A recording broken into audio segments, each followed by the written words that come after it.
అధ్యక్ష అయితే ఆ రోజు ఎల్ఏ మినిస్టర్ గారు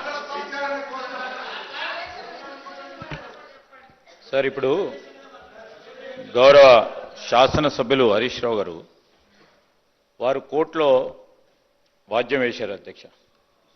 నేను నిజంగా చెప్తా ఉంటా, ఈరోజు వారి ఆర్గ్యుమెంట్స్ వింటా ఉంటే సుప్రీంకోర్టు అడ్వకేట్కి సంబంధించి వారు పాపం సీనియర్ కౌన్సిల్ని హైర్ చేసి తీసుకొచ్చారు అధ్యక్ష. వారే స్వయాన పోయి వాదిస్తే బాగుంటుండే. అన్ని మీ వాద్యానికి సంబంధించి అన్ని అంశాలు కూడా రేపు హైకోర్టు ముందట ఉంది అధ్యక్ష. హైకోర్టు ముందట మీరు ఇవన్నీ అంశాలు కూడా మీరు పెట్టిండ్రు, మీ అఫిడవిట్లో అన్ని అంశాలు కూడా పెట్టడం జరిగింది. సో మళ్ళా తిరిగి ఇక్కడ మేము టెక్నికల్ ఆస్పెక్ట్స్ సంబంధించిన అంశం ఒకటి మీరు చెప్పినా కానీ ఈరోజు మేము చెప్తా ఉన్నాం అధ్యక్ష.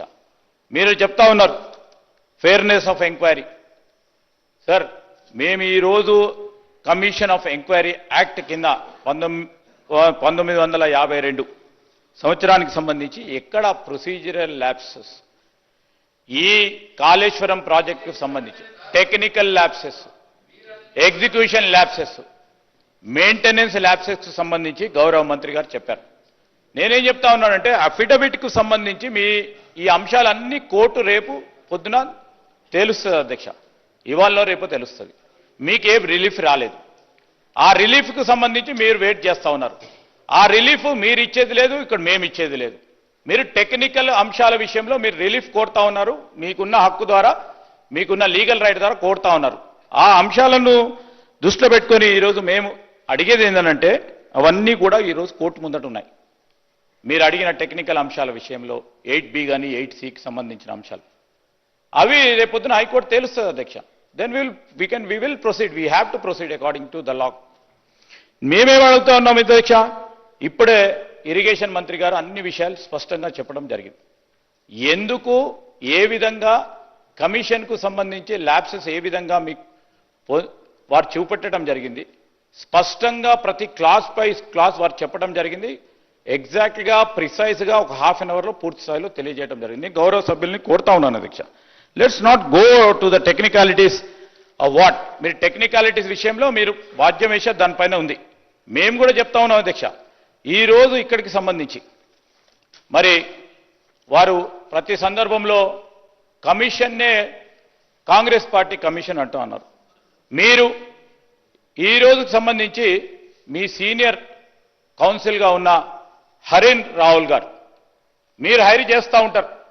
అతను ఎవరు? ఏఐసిసికి సంబంధించిన సీనియర్ సభ్యుడు అధ్యక్ష. సీనియర్ కౌన్సిల్గా వాద్యాలు తీసుకొని మీరు కౌన్సిల్ని కూడా ఏర్పాటు చేసుకుంటూ ఉంటారు అధ్యక్ష. దట్ లీగల్ ప్రొఫెషన్ అది.